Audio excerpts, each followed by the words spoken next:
عمر 22-23 سال تھی۔ اس کی لاش اس کے گاؤں سے تقریباً 1.5 میل دور ایک ویران جگہ پائی گئی تھی۔ رپورٹ دینے کے لیے جو لوگ آئے تھے ان میں گاؤں کے نمبردار کے علاوہ مقتول کا باپ بھی تھا۔ صبح سورج نکلنے سے کچھ دیر پہلے وہاں سے گزرتے ہوئے 2 آدمیوں نے لاش دیکھی۔ اس کی شاہراہ کٹی ہوئی تھی۔ تھوڑی دور کھیتوں میں لوگ ہل چلا رہے تھے۔ انہوں نے آ کر لاش دیکھی۔ اس طرح لوگ اکٹھے ہوتے گئے اور ایک آدمی ایسا نکل آیا جس نے مقتول کو پہچان لیا اور اس کے گاؤں میں اطلاع دے دی۔ گاؤں کے لوگ آ گئے اور اس کے بعد رپورٹ تھانے میں آئی۔ میں راہزنی کی واردات کو الگ رکھ کر اس واردات میں الجھ گیا۔ یہ بھی اس علاقے کا معمول تھا۔ قتل کی واردات کوئی نئی واردات نہیں تھی۔ میں رپورٹ لانے والوں کے ساتھ چل پڑا اور راستے میں ان لوگوں سے سوال جواب کرتا گیا۔ مجھے جو معلومات حاصل ہوئیں وہ کچھ اس طرح تھی کہ مقتول کا جو باپ تھانے آیا تھا وہ اس کا سگا باپ نہیں بلکہ ستیلا تھا۔ مقتول نوجوان کا باپ 5-6 سال پہلے مر گیا تھا اور اس کی ماں نے اس آدمی کے ساتھ شادی کر لی تھی۔ اس آدمی کی بیوی بے اولاد مر گئی تھی۔ پہلے مجھے یہ شک ہوا تھا کہ ستیلے باپ کی پہلی بیوی سے اولاد ہوگی اور قتل کا باعث یہی ہوگا کہ مقتول اس کی جائیداد کا حصے دار بن گیا تھا یا ایسی ہی کوئی اور وجہ ہوگی، لیکن یہ سن کر کہ پہلے کوئی اولاد نہیں تھی میرا یہ شک رفع ہو گیا۔ یہ بھی بتایا گیا کہ ان لوگوں کے ساتھ کسی کی دشمنی نہیں تھی۔ بہت کچھ پوچھنے کے باوجود مجھے قتل کا باعث معلوم نہ ہو سکا۔ میں جب موقع واردات پر پہنچا تو میں چونک پڑا۔ یہ وہی جگہ تھی جہاں راہزنی کی 6 وارداتیں ہو چکی تھیں۔ میں پہلے بھی یہاں آ چکا تھا اور اس جگہ کو بہت غور سے دیکھا تھا اور اس کے ارد گرد کے علاقے کو بھی دیکھا تھا۔ مجھے پہلا خیال یہ آیا کہ مقتول انہی 2 راہزنوں کا شکار ہوا ہے۔ اس نے ان کا مقابلہ کرنے کی کوشش کی ہوگی اور انہوں نے اس کی شاہراہ پر چاقو پھیر دیا ہوگا۔ خون بہت نکلا تھا اور زمین بتاتی تھی کہ یہ بہت تڑپا تھا۔ لاش کے قریب بڑے سائز کا کھلا ہوا چاقو پڑا تھا۔ میں نے اٹھا کر دیکھا، اس پر خون کا ایک داغ یا دھبا نہیں تھا۔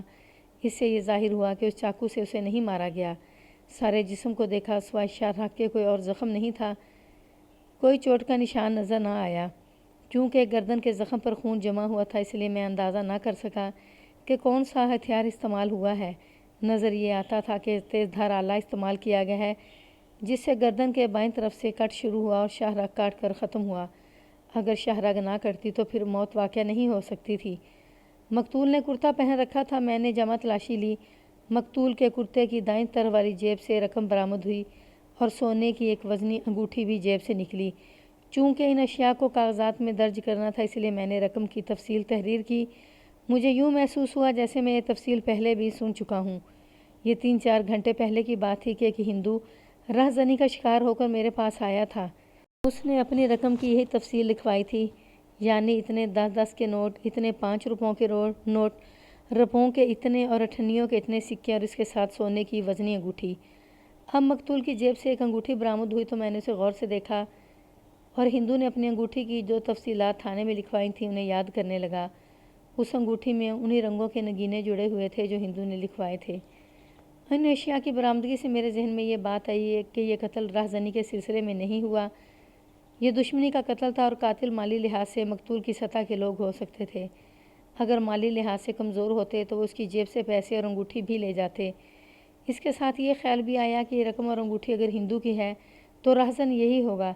لاش کے قریب چاقو بھی پڑا ہوا تھا جو آلہ قتل کے طور پر استعمال نہیں ہوا تھا۔ اس سے میرا یہ شک کچھ ناپختہ ہو جاتا تھا کہ راہزنی اسی نے کی ہے، لیکن مجھے بتایا گیا تھا کہ یہ بڑی ذات کے امیر ذمہ دار لوگ ہیں۔ میں نے وہیں نمبردار کو الگ کیا اور پوچھا کہ مقتول چال چلن اور اخلاق کے لحاظ سے کیسا تھا۔ کچھ نہ پوچھو حضور، نمبردار نے کہا۔ ساری برادری کے ماتھے پر کالا داغ تھا، آوارہ، بد چلن اور اوچھا۔ اس کا سگا باپ اسے پیسے دے دے کر خراب کر گیا ہے۔ ایک ہی بیٹا تھا، اس سے ایک چھوٹی بہن ہے جو شادی کی عمر کو پہنچی ہوئی ہے تو وہ بھی چلاک اور ہوشیار لیکن بد چلن نہیں۔ اس لڑکے نے تو خاندان کا اور اپنی ذات کا نام ہی ڈبو دیا تھا۔ اس کی یاری دوستی نیچ لوگوں کے ساتھ تھی، قبرستان میں تکیے پہ بھی جاتا تھا، چوروں بدماشوں کے ساتھ اس کا یارانہ تھا اور اپنے آپ کو افلاطون سمجھتا تھا۔ میں نے نمبردار سے اور کچھ نہ پوچھا، تفصیلات تو مجھے معلوم کرنی ہی تھیں۔ لاش کو پوسٹ مارٹم کے لیے بھجوایا، ایک کانسٹیبل کو اس ہندو کے گاؤں بھیجا جس نے راہزنی کی رپورٹ دی تھی۔ میں اسے بلا کر رقم اور انگوٹھی دکھانا چاہتا تھا۔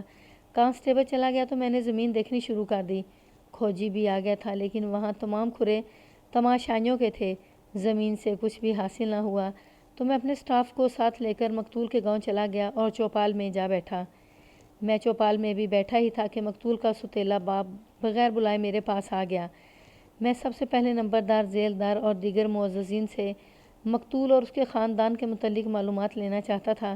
مقتول کے باپ سے کہا کہ میں اسے بلاؤں گا، لیکن اس نے کہا کہ وہ ایک بات اور بتانا چاہتا ہے جو بہت ضروری ہے۔ میں نے اسے بٹھا لیا۔ میری ستیلی بیٹی بھی رات سے لاپتہ ہے، اس نے کہا۔ وہ 18-20 سال کی عمر کی لڑکی ہے اور خوبصورت بھی ہے۔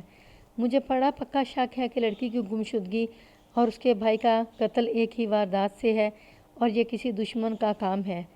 تم نے تو کہا تھا کہ تمہاری دشمنی کسی کے ساتھ ہے نہیں، میں نے کہا۔ میں تو اب بھی کہتا ہوں جناب، ذاتی دشمنی کیوں ہوگی؟ لڑکا کچھ ایسا ویسا تھا، اس نے کہا۔ آخر پہر میری بیوی نے مجھے اٹھایا کہ برآمدے میں سے لڑکی غائب ہے۔ اس کے باپ نے اسے اکلوتا ہونے کی وجہ سے بہت خراب کیا ہوا تھا۔ وہ جب بھی پیسے مانگتا تھا باپ دے دیتا تھا، جو فرمائش منہ سے نکالتا تھا باپ پوری کرتا تھا۔ باپ پیسے تو دے دیتا تھا، لیکن اس نے کبھی یہ نہیں دیکھا تھا کہ یہ لڑکا پیسے کہاں خرچ کرتا ہے۔ شہر 7-8 میل دور ہے، وہاں سینما بھی ہے، رنڈیوں کا بازار بھی ہے، شراب خانہ بھی ہے۔ مطلب یہ کہ شہر میں جا کر عیاشی کرتا تھا، میں نے کہا۔ شہر میں ہی سب کچھ کرتا تھا تو برداشت ہو سکتا تھا، اس نے کہا۔ گاؤں میں بھی بڑی ذلیل اور اوچھی حرکتیں کرتا تھا۔ بھٹے پر کام کرنے والے مزدوروں کی لڑکیوں کے پیچھے جھک مارتا تھا۔ گاؤں میں کوئی جوان بھکارن آ جاتی تو اس پر پیسے لٹانے لگتا تھا۔ اس کا باپ مر گیا تو 1.5 سال بعد میں نے اس کی ماں کے ساتھ نکاح پڑھا لیا تھا۔ اس عمر میں تمہیں دوسری شادی کی کیا سوجی تھی؟ میں کوئی اتنا بوڑھا نہیں تھا جناب، اس نے کہا۔ سچی بات تو یہ ہے کہ مجھے وہ عورت اچھی لگتی تھی۔ میں نے سوچا تھا کہ اس لڑکے کو ٹھیک کر دوں گا۔ کئی بار اس نے مجھ سے مار بھی کھائی، لیکن وہ اس برے راستے سے ہٹتا ہی نہیں تھا۔ چوری چکاری تو نہیں کرتا تھا؟ کرتا ہوگا جناب، اس نے جواب دیا، لیکن کبھی چوری کرتے پکڑا نہیں گیا، اور اس کی ماں اور بہن نے کبھی ایسی شکایت بھی نہیں کی کہ اس نے گھر سے پیسے چرائے ہیں۔ میں گھر کی بات نہیں کر رہا، میں نے کہا۔ مجھے شک ہے کہ یہ باہر چوری کی وارداتیں کرتا تھا۔ میں تمہیں بعد میں بتاؤں گا۔ مجھے شک ہے کہ یہ راہ زنی بھی کرتا تھا۔ میں کیا کہہ سکتا ہوں جناب، اس نے کہا۔ اس کے متعلق کوئی جھوٹ بولے گا تو میں اسے بھی سچ ہی مانوں گا۔ تم لڑکی کی بات کر رہے تھے، میں نے کہا۔ پہلے اس کی بات کرو، وہ کس طرح لاپتہ ہوئی ہے؟ تمہارا کیا خیال ہے کہ اسے اغوا کیا گیا ہے یا اپنی مرضی سے گئی ہے؟ میں کچھ نہیں کہہ سکتا جناب، اس نے کہا۔ میں اور میری بیوی حویلی کے ایک برآمدے میں سوتے ہیں، دوسرے برآمدے میں یہ لڑکی اور قاسم سوتے تھے۔ گزشتہ رات قاسم گھر نہیں آیا تھا، روزانہ دیر سے گھر آیا کرتا تھا، اس کے لیے باہر کا دروازہ کھلا رکھا گیا تھا۔ اس کی بہن برآمدے میں اکیلی تھی، اس کا نام محفوظ بیگم ہے۔ رات کے آخری پہر میری بیوی نے مجھے جگایا اور بتایا کہ قاسم بھی چارپائی پر نہیں ہے اور محفوظ بھی نہیں۔ میں نے اٹھ کر دیکھا، قاسم کے بستر سے صاف پتہ چلتا تھا کہ وہ گھر آیا ہی نہیں۔ بستر پر اس کے لیٹنے کا کوئی نشان نہیں ملتا تھا۔ محفوظ تو ہمارے سامنے لیٹی تھی اور سو بھی گئی تھی۔ یہ اللہ ہی جانتا ہے کہ بہن بھائی اکٹھے نکلے یا کس طرح نکل گئے، یا سوتے میں انہیں کچھ سنگھایا گیا اور دشمن اٹھا کر لے گئے۔ میں آپ کو بتا رہا تھا کہ قاسم کی ذاتی دشمنی کسی کے ساتھ ضرور ہوگی، اسی لیے میں نے آپ کو اس کی عادتیں بتائی ہیں۔ مجھے شک ہے کہ اس نے کسی کی بہو بیٹی پر ہاتھ ڈالا ہوگا اور انہوں نے اس طرح انتقام لیا کہ قاسم کو قتل کر دیا اور اس کی بہن کو اٹھا کر لے گئے۔ اب یہ ہوگا کہ کہیں سے لڑکی کی لاش ملے گی یا دشمن اسے خراب کر کے چھوڑ دیں گے۔ میں اس کے ساتھ اس کے گھر چلا گیا۔ وہاں عورتوں کا ہجوم تھا۔ مقتول کی ماں اور ان کے رشتے کی عورتیں بین کر رہی تھیں۔ میرے کہنے پر عورتوں کو ایک طرف کر دیا گیا۔ یہ خاصی بڑی حویلی تھی۔ میں نے دونوں برآمدے دیکھے، پھر کہا کہ مجھے قاسم اور محفوظ کے بستر لا کر دکھائے جائیں۔ وہ بستر آ گئے۔ میں نے دونوں کے تکیے اور چادریں سونگیں۔ میں اس لیے سونگ رہا تھا کہ انہیں بے ہوش کر کے اٹھا لے جانے کے لیے کلوروفارم تو استعمال نہیں کی گئی۔ یہ میری حماقت تھی۔ اتنی دیر تک کلوروفارم کی بو نہیں رہنی چاہیے تھی۔ کلوروفارم میں بھگویا ہوا کپڑا ان کی ناکوں پر رکھا گیا ہوگا۔ اس کا چھڑکاؤ تو نہیں کیا جاتا تھا کہ اس کی بو بستروں میں باقی رہتی۔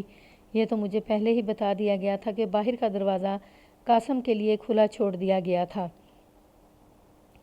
میرے لیے یہ معلوم کرنا خاصا مشکل تھا کہ لڑکی کو اٹھا کر لے جایا گیا ہے یا وہ خود گئی ہے۔ ایسا ہو سکتا تھا کہ لڑکی خود گئی ہو اور قاسم اسی وقت گھر کو واپس آ رہا ہو اور گاؤں کے اندر یا باہر اس نے اپنی بہن کو جاتا دیکھ لیا ہو اور اس کے پیچھے چلا گیا ہو اور اس کی جگہ جا کر اس شخص کے ہاتھوں مارا گیا ہو جو اس کی بہن کو لے جا رہا تھا، یا اس کی بہن جس کے ساتھ جا رہی تھی لیکن اس کی جیب سے برآمد شدہ رقم اور انگوٹھی کا خیال آتا تھا تو میرا قیاس بدل جاتا تھا۔ میرے پوچھنے پر لڑکی اور لڑکے کے سوتیلے باپ نے بتایا کہ گھر سے کوئی زیور یا پیسہ نہیں گیا۔ گھروں سے بھاگنے والی لڑکیاں زیور اور پیسہ اڑا لے جاتی ہیں، یہاں ایسی حرکت نہیں ہوئی تھی۔ اس گھر میں روپیہ پیسہ خاصا موجود تھا۔ یہ بڑے ذمہ داروں کا گھر تھا۔ وہ منظر میری برداشت سے باہر تھا جب مقتول کی ماں نے دونوں ہاتھوں سے میرا گریبان پکڑ لیا اور چیخ چیخ کر کہنے لگی، میرے لال کے قاتل کو پکڑو اور اسے میرے حوالے کر دو، میں اسی بوٹیاں نوچ کر کتوں کو کھلاؤں گی۔ وہ مجھے چھوڑ نہیں رہی تھی۔ اس کا بیٹا شریف تھا یا بدماش، بہرحال وہ اس کا بیٹا تھا اور وہ اس کا اکلوتا اور خوبصورت بیٹا تھا۔ وہ مجھے چھوڑ ہی نہیں رہی تھی۔ میں نے اسے تسلیاں دیں لیکن اس کا دماغی توازن صحیح نہیں رہا تھا۔ میرے بیٹے کے قاتل کو پکڑ کر میرے حوالے کر اس نے کہا، یا میرا بیٹا واپس لا دے۔ میرے آنسو نکل آئے۔ اس کے خاوند نے اور 2 عورتوں نے میرا گریبان اس کے ہاتھوں سے چھڑایا۔ میں وہاں سے چوپال میں گیا۔ میں نے نمبردار اور ذیلدار کے علاوہ گاؤں کے 2 اور آدمیوں کو باری باری بلا کر مقتول، اس کی بہن اور اس کے خاندان کے متعلق پوچھا۔ ہر ایک نے وہی رائے دی جو مقتول کا باپ اور نمبردار پہلے دے چکے تھے۔ مقتول کی بہن محفوظ کے چال چلن کو ان سب نے اچھا کہا۔ اس دوران وہ ہندو آ گیا تھا جسے راہزنوں نے لوٹ لیا تھا۔ پہلے اسے انگوٹھی دکھائی تو اس نے فوراً پہچان لی۔ اس نے اپنے بائیں ہاتھ کی چھوٹی انگلی کے ساتھ والی انگلی دکھائی اور مجھے کہا کہ اس پر انگوٹھی کا نشان دیکھ لوں تاکہ مجھے یقین ہو جائے کہ وہ انگوٹھی پہنتا رہا ہے۔ پھر اس نے انگوٹھی میں اپنی سنگلی میں ڈالی تو وہ بالکل ٹھیک آ گئی۔ اس نے تھانے میں جو نگ اور اس کے رنگ لکھوائے تھے وہی اس انگوٹھی میں جڑے ہوئے تھے۔ میں نے اسے پوچھا کہ وہ رقم کی تفصیل ایک بار پھر بتائے۔ اس نے وہی تفصیل بتائی جو اس نے تھانے میں رپورٹ میں لکھوائی تھی۔ میں نے وہ نشانیاں نہیں لکھوائی تھیں۔ اس نے کہا، وہ گھر جا کر یاد آئی تھیں۔ 10 روپے کے ایک نوٹ کا ایک کونا پھٹا ہوا تھا اور ایک نوٹ درمیان سے اس جگہ سے پھٹا ہوا تھا جہاں سے نوٹ دوہرا کر کے تہہ کیا جاتا ہے۔ میں نے جیب سے نوٹ نکال کر دیکھے۔ 10 روپے کا ایک نوٹ کونے سے پھٹا ہوا تھا اور ایک نوٹ درمیان سے پھٹا ہوا تھا۔ اس میں کوئی شک نہ رہا کہ یہ رقم اسی ہندو کی تھی، لیکن میں انگوٹھی اور رقم اسے ابھی واپس نہیں کر سکتا تھا کیونکہ یہ اشیاء مقتول کی جیب سے برآمد ہوئی تھی اور مقدمے کے فیصلے تک انہیں سرکاری تحویل میں رہنا تھا۔ ہندو کو میں نے گواہوں کی فہرست میں لکھ لیا۔ پوسٹ مارٹم رپورٹ رات کو آئی۔ موت شاہراہ کٹ جانے سے واقع ہوئی تھی۔ رپورٹ میں موت کا وقت بھی لکھا گیا تھا۔ ہندو کے پاس گھڑی نہیں تھی کہ وہ مجھے صحیح وقت بتا سکتا۔ جب اسے راہزنوں نے روکا اور لوٹا تھا اس نے اندازاً وقت بتایا تھا۔ اس سے میں نے یہ حساب لگایا کہ ہندو کو لوٹنے والا اگر مقتول ہی تھا تو وہ ہندو کو لوٹنے کے تھوڑی ہی دیر بعد قتل ہوا تھا۔ رات کو وہ 2-3 آدمی باری باری میرے پاس آئے جو باقاعدہ طور پر میرے مخبر تھے اور گاؤں میں ان کی اصلیت کسی کو بھی معلوم نہیں تھی۔ یہ مخبر ہر گھر کی خبر رکھتے تھے۔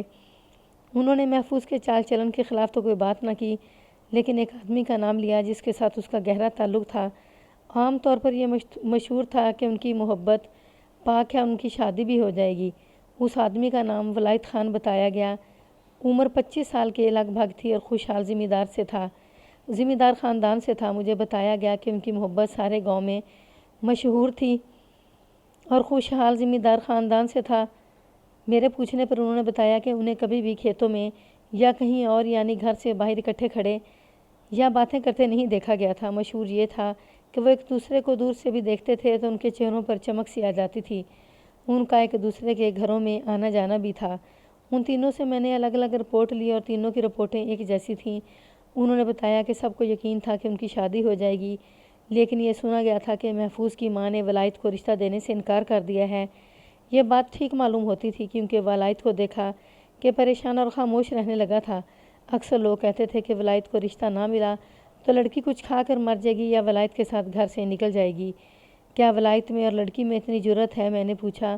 ان تینوں نے میرے اس سوال کا یہ جواب دیا کہ ولایت بدماش آدمی نہیں ہے لیکن بہت دلیر اور جرأت والا آدمی ہے۔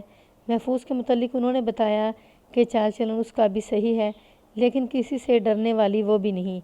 کیا ایسی بات تو نہیں کہ قاسم اس رشتے کے خلاف تھا؟ میں نے پوچھا۔ تینوں میرے اس سوال کا جواب نہ دے سکے۔ انہیں یہی معلوم ہوا تھا کہ محفوظ کی ماں نے رشتہ دینے سے انکار کر دیا ہے۔